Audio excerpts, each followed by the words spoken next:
लोकांचा आक्रोश मोर्चात रूपांतर झालेला आहे. अविनाश अभ्यंकर सर आहेत आपल्याला.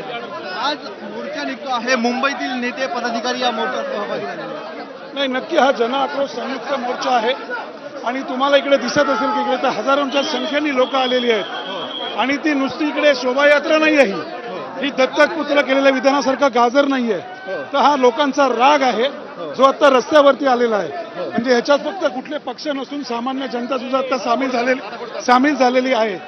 आणि 4 मंत्री इकडचे गिरीश महाजन मुख्यमंत्री परवा येऊन काहीतरी बोलून गेले ही कुठली गाजरं त्यांनी दिली.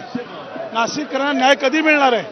आम्ही जेव्हा सत्तेत होतो राजसाहेबांनी इकडे ज्या काही गोष्टी केल्या होत्या त्या सर्व आज बंद पडलेल्या आहेत. याची कोणाला लाज नाही वाटत आहे? हनी ट्रॅप सारखा मोठा विषय आहे, कुठे गेला, कुठल्या बास्तात गुंडाळला, का गुंडाळला?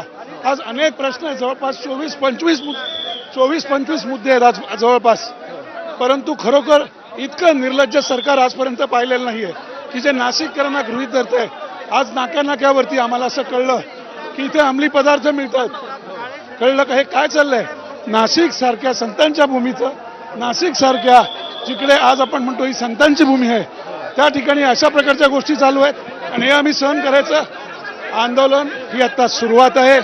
याच्यानंतर जर वेळीच सरकारने दखल दिलं नाही तर याचं स्वरूप अतिशय उग्र होईल. हे या झोपलेल्या सरकारने किंवा झोपेचं सोंग घेतलेल्या सरकारने लक्षात ठेवावं. संजय राऊत देखील या मोर्चामध्ये सहभागी झालेले आहेत.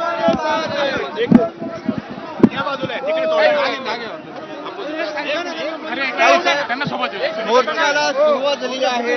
दोन्ही पक्षाचे पदाधिकारी या मोर्चात सहभागी झालेले आहेत. आपण बघतोय मनसेचे नेते आणि शिवसेना ठाकरे पक्षाचे नेते हे सर्वजण आता एकत्र आलेले आहेत. संजय राऊत यांचं मोर्चाच्या ठिकाणी आगमन झालेलं आहे. संजय राऊत देखील या मोर्चात सहभागी झालेले आहेत.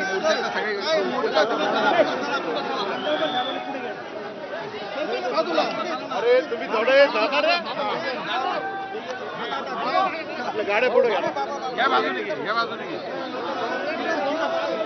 शहराच्या